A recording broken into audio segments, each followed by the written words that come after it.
যে দিকটা পাতলা দিক সেইটা থাকবে উপরের দিকে, আর মোটা দিকটা নিচের দিকে। প্রথমে একটু উঁচু করে নেবো, আগের নজেলের মতোই উঁচু করে নিলাম। এবার এই পাতলা দিক দিয়ে কি করবো, আর এটা ঘুরতে থাকবে কিন্তু, ঠিক আছে? ধরলাম একটু কুড়ির মতো করলাম। এবার এইখান থেকে এইভাবে ইউ যেভাবে করি না আমরা, এইভাবে ইউ, এটা উল্টো ইউ হবে এরকম, ঠিক আছে?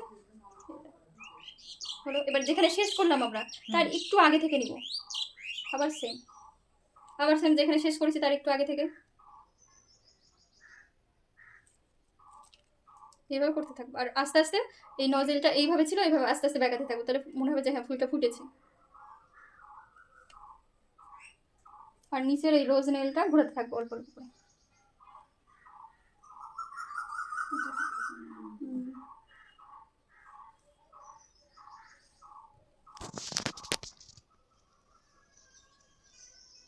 তারপরে এটা কই কাঁচি দিয়ে কেটে এখানে বসিয়ে দেব, ঠিক আছে?